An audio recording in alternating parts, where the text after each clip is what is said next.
Imagine waking up one morning and all of your Google reviews gone. Thousands of them just disappeared overnight. This actually happened to a business that made one big mistake.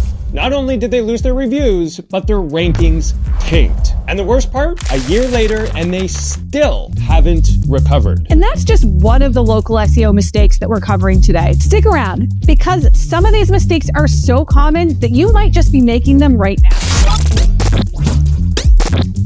Okay, so let's talk about how this happened. This business thought they were being smart by only asking happy customers for reviews on their Google listing. The unhappy customers were sent to a private feedback form. That's called review gating, and Google hates it. Once Google caught on, they wiped out all the reviews on all their profiles, and their rankings, they cut in half almost overnight. The worst part? We tracked their rankings for over a year, and they never fully recovered. So before you ask for reviews, make sure you're following Google's review guidelines. We've linked them below. Reviews matter a lot for local pack rankings. In fact, they matter too much to risk losing them at all. Make sure you aren't violating Google's guidelines when it comes to asking for reviews.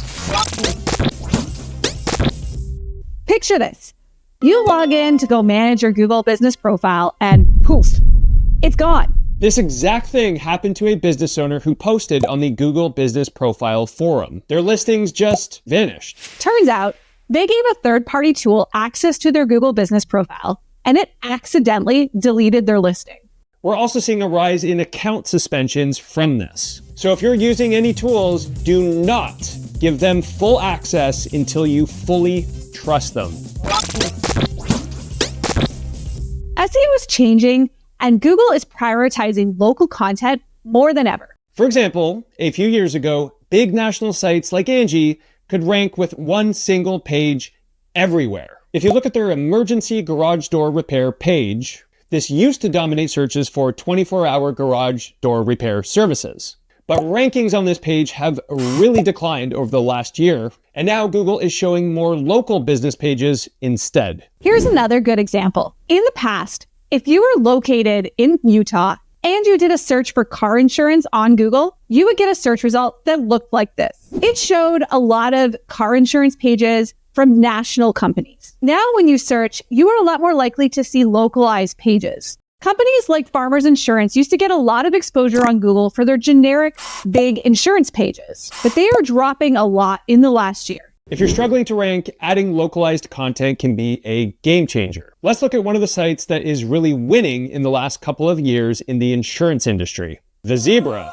They have really nailed this concept of local content. This Salt Lake City page that ranks for auto insurance in the Salt Lake City area has tons of local content that would be useful to users in that area, especially the data. Google loves numbers, and this site is giving them tons of data about how much car insurance costs in the Salt Lake City area. So if you want a site for inspiration on how to do local content right, check out The Zebra. Link in the description.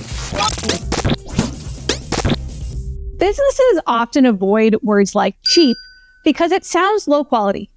But guess what? People search for them a lot. The trick? Use affordable. Google treats them the same. We tested this and saw a massive traffic boost by just optimizing for the word affordable. We didn't use the word cheap anywhere. So if you're avoiding these keywords, you might be missing out on easy traffic, and that's not something you can afford to do.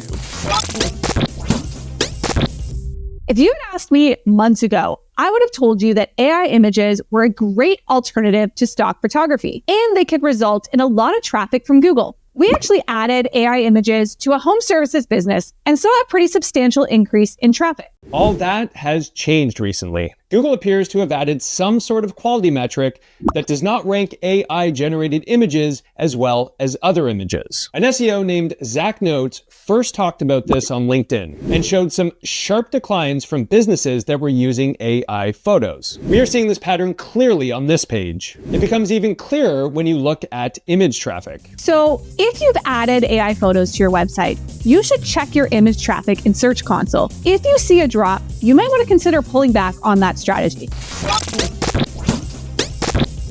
Lots of SEOs will say to keep your title tag short, but we have found that the opposite works much better. We published a video recently about how businesses can win in local SEO by using longer title tags. We have increased ranking and traffic for tons of businesses by adopting the strategy in this video by simply making your title tag longer than the recommended practice. In some cases, our titles were over 200 characters long.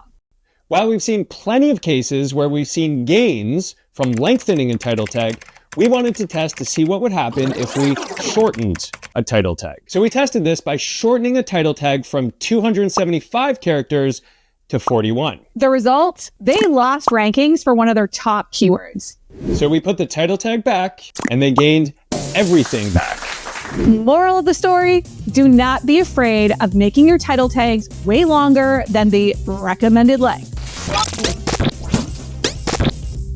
Here's something a lot of business owners don't know. Your mobile and desktop rankings on Google can be totally different. One of our clients that got impacted by the diversity update was only impacted on mobile. Since most people search on their phones, tracking rankings on desktop is simply not enough. In fact, we did an entire video on this very topic. We switched all our clients to mobile tracking over a year ago, and the difference was huge. We made this change because the majority of our clients get way more traffic from mobile. But here's the real kicker. We had a client that rebranded and followed our Google business name optimization strategy. And what we found was surprising. The changes boosted desktop rankings way more than mobile rankings. I think I know why. On mobile, Google dials up proximity as a ranking factor, meaning basically how close you are to the business matters a bit more on mobile than it does on desktop. That means that proximity matters a little more than other factors like relevance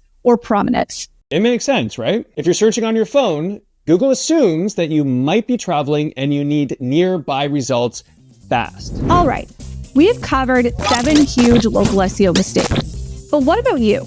Have you made any of these mistakes? Or do you know one that we didn't mention? Tell us about it in the comments below and we'll chat.